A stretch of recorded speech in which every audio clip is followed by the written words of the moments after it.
వచ్చేసానా నేను కూడా ఆ అందాల లోకానికి మరొకసారి తీసుకుని వచ్చేసారా?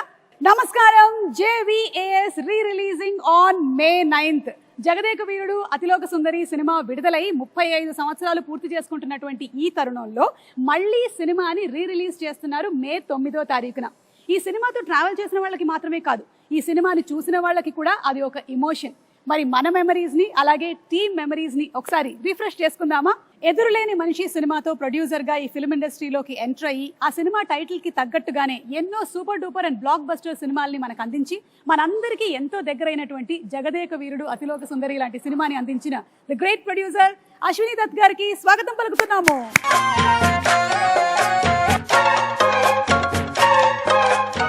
బాబు సినిమాతో తెరంగేట్రం చేసి వెండి తెర మీద ఎన్నో అద్భుతాలని సృష్టించి తరతరాలు మనం గుర్తుపెట్టుకునేటువంటి జగదేక వీరుడు అతిలోక సుందరి లాంటి సినిమాని మనకు అందించిన the captain of the ship దర్శకేంద్రులు శ్రీ కె రాఘవేంద్రరావు గారికి ఇదే మా సాదర స్వాగతం.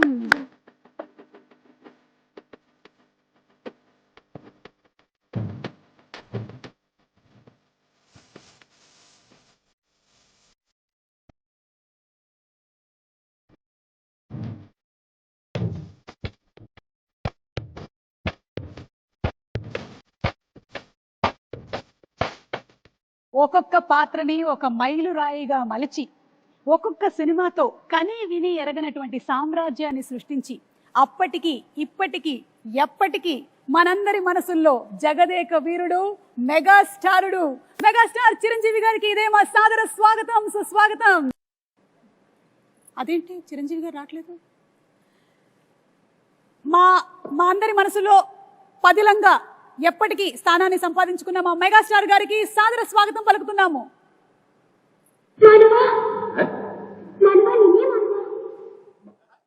అలా అంటాం మా నువ్వు చంపుతున్నావు.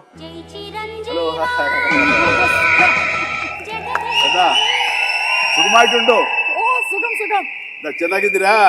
ಚೆನ್ನಾಗಿದೆ. బాగున్నారు కదా? బాగున్నాను. నల్ల ఇరికే కేంచో कैसा हो यार? Oh my God, ఇన్ని లాంగ్వేజెస్ లో చిరంజీవి గారు హౌ ఇస్ ఇట్? నాకు ఇష్టమై నేర్చుకోవడమ్మా, కష్టమై ఈయన చెప్పారు కదా అని చెప్పేసి 35 ఏళ్ల క్రితం నేర్చుకున్నాను. ఎందుకంటే గైడు రాజు అనే క్యారెక్టర్ తోటి. నా పేరే రాజు.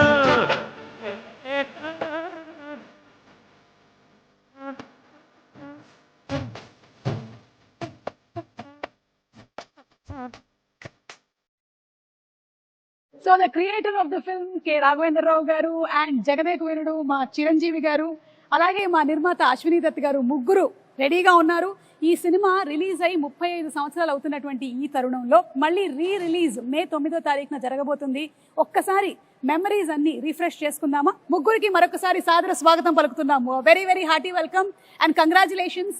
సినిమా May 9వ తారీఖున మళ్ళీ రీ రిలీజ్ అవుతుంది 35 సంవత్సరాల తర్వాత. How does it feel Raghavendra Rao గారు? ఎలా అనిపిస్తుంది? ఇంద్రలోకం నుంచి ఇక్కడ దిగినంత అందులో మేము మళ్ళీ ఇంద్రలోకానికి వెళ్తున్నామా, స్వర్గం చూడబోతున్నామా? స్వర్గం అంటే వెంకయ్యనాయుడు గారు అప్పుడప్పుడు అంటూ ఉంటారు, రాఘవేంద్ర గారి సినిమాలు స్వర్గాన్ని పైనుంచి కిందకు దిగుతారని. దాని ఇన్స్పిరేషన్ కూడా ఆ పిక్చర్ గురించే. అలా జగదేవకురుడికి అసలు మాకు ఒక చాలా మెమరీస్ ఉన్నాయి. మా మెగాస్టార్ చిరంజీవి గారు సినిమా విడుదలై 35 సంవత్సరాలు అవుతుంది. మా గ్లామర్లు మారుతున్నాయి కానీ అప్పటికి ఇప్పటికీ ఇంకా పెరుగుతుందే కానీ మా చిరంజీవి గారి గ్లామర్ ఏం మాత్రం తరగటం లేదు. సార్ ఎలా అనిపిస్తుంది? May 9వ తారీఖున మళ్ళీ రీ రిలీజ్ అయిపోతుంది. Really exciting Suma. And 35 years అయిందా అన్న భావం కలుగుతుంది. ఎందుకంటే ఆ షూటింగ్లో ప్రతి మూమెంట్, ప్రతిరోజు షూటింగ్లో ఉన్న ఎక్స్పీరియన్సెస్, అది ఆన్ స్క్రీన్ కానీ బిహైండ్ ద స్క్రీన్ కానీ సచ్ వండర్ఫుల్ మూమెంట్స్ అనమాట. అవన్నీ ఇప్పటికీ కళ్ళకు కట్టినట్లు ఉన్నాయి.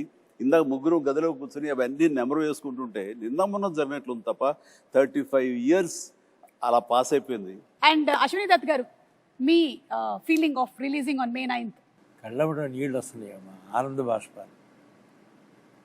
ఇది గ్రేట్ వెంచర్. చిరంజీవి గారికి, రాఘవేంద్ర గారికి జన్మలకి రుణపడాలి.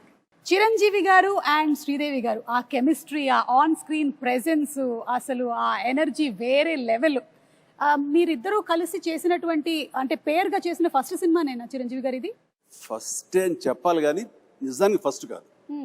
దానికి ముందు నా బిగినింగ్ ఆఫ్ మై కెరీర్లో తను ఇంకా బాంబేకి షిఫ్ట్ అయ్యి అక్కడ స్టార్గా సూపర్ స్టార్గా ఎస్టాబ్లిష్ అవ్వకముందు రాణి కసర రంగం అనే ఒక సినిమా చేశాను మన టిఎల్వి ప్రసాద్ డైరెక్షన్లో, వాసిరాజు ప్రకాశం గారు అబ్బాయి. అండ్ ఆ సినిమా తర్వాత మళ్ళీ మన గురువుగారి డైరెక్షన్లోనే మోసగాడు అనే సినిమాలో సోమన్ బాబు హీరోగా, అందులో అమ్మాయి డ్యూయల్ క్యారెక్టర్, ఒకటి కొంచెం వ్యాంపిష్గా ఉంటుంది, ఒక అమ్మాయి చాలా బుద్ధిమంతురాలు. ఆ వ్యాంపిష్గా ఉన్న అమ్మాయి పక్కన చేశాను. అది ఇద్దరికైపు ఒక సాంగ్ కూడా పెట్టారు ఆయన మాకు. బట్ అక్కడ చిన్న శాంపుల్గా వదిలేరు, దాన్ని పెద్ద ఎత్తున ఈ సినిమాలో కుదిరింది. చెప్పాలంటే ఈ సినిమా చేస్తున్నంతసేపు నాకు పాత సినిమాలన్నీ మైండ్ నుంచి పోయింది.